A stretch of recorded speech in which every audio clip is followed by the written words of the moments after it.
I'm thirsty. I am so thirsty.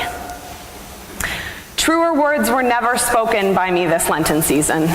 I was wandering in the desert. I saw the promised land on the other side of the mountains.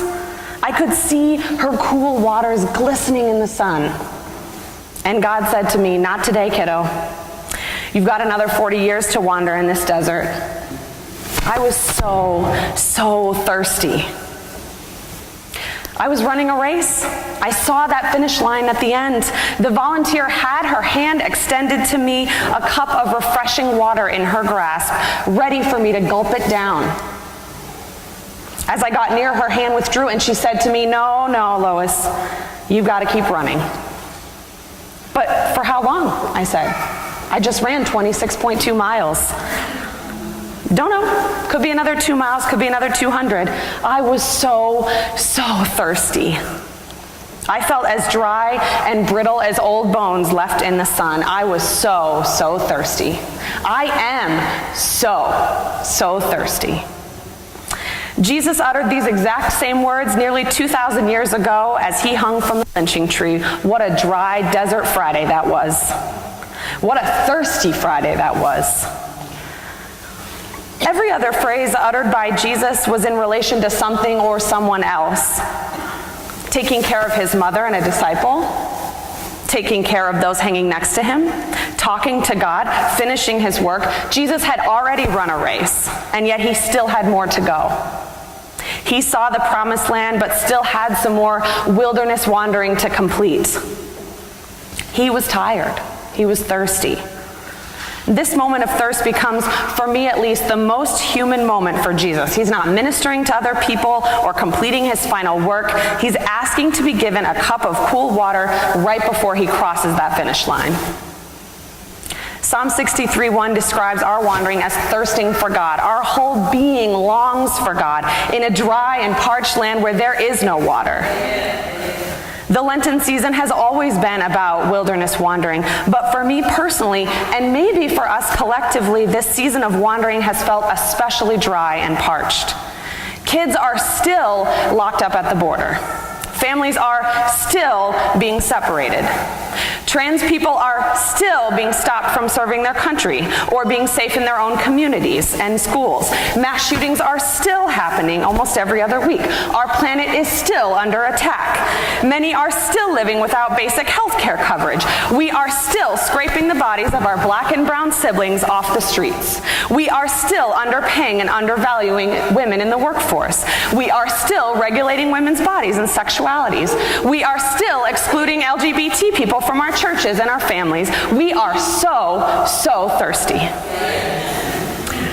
When I look inward and see a theme, and then turn my gaze outward and see that same theme reflected in my world, I figure God is up to something.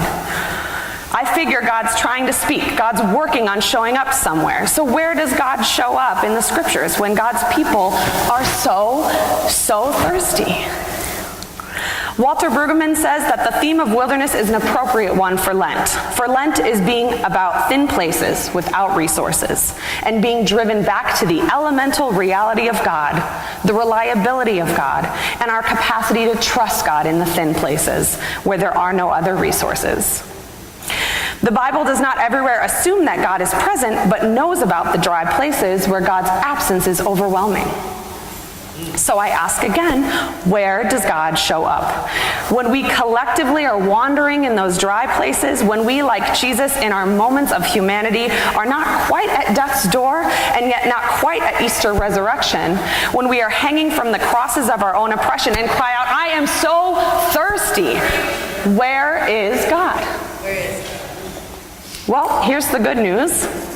Here's what I know to be true about God. One, when we're driven into elemental realities where God does not seem to be present, God will and does show up. Maybe not right away, maybe not in the way we expect or even the way we want, but God does show up.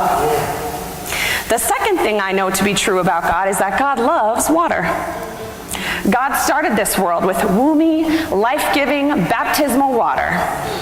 God combats the dry desert wilderness We often find ourselves wandering in with cool, refreshing, thirst-quenching water. God knew what God was asking for when God hung on that tree 2,000 years ago and uttered those words, "I thirst."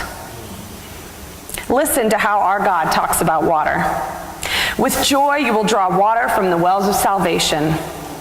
For I will pour water on the thirsty land and streams on the dry ground. I will pour out my spirit on your offspring and my blessing on your descendants. They will neither hunger nor thirst, nor will the desert heat or the sun beat down on them. The God who has compassion on them will guide them and lead them beside springs of water. The Lord will guide you always. God will satisfy your needs in a sun-scorched land and will strengthen your frame. You will be like a well-watered garden, like a spring whose waters never fail. But let justice roll on like a river, righteousness like a never-failing stream. And if anyone gives even a cup of cold water to one of these little ones who is my disciple, truly I tell you that person will certainly not lose their reward. God makes me lie down in green pastures. God leads me beside quiet waters. It is done. I am the Alpha and the Omega, the beginning and the end. To the thirsty I will give water without cost from the spring of the water of life. Come, let the one who is thirsty come, and let the one who wishes take the free gift of the water of life. And let anyone who is thirsty come to me and drink. Whoever believes in me, rivers of living water will flow from within them." So when we cry from that cross, "I am so thirsty," we know that water is coming. It may be on the other side of those mountains. It may take us another 26.2 miles to get there. It may be 72 hours in the grave before we get that drink, but that water is coming. Brueggemann reminds us that God hears the cries of Israel. God answers decisively. God gives water. God gives the water of life. And when God gives water for life, Israel's deep question is answered. Yes, the Lord is among us. Yes, God has the capacity to transpose wilderness into an arena for life. Yes, God is reliable. Yes, God is faithful. Yes, God is an adequate source for life in a context of scarcity and anxiety. So when you cry out for water from that cross, when you shout at the top of your lungs, "I am so thirsty," just know that water is coming.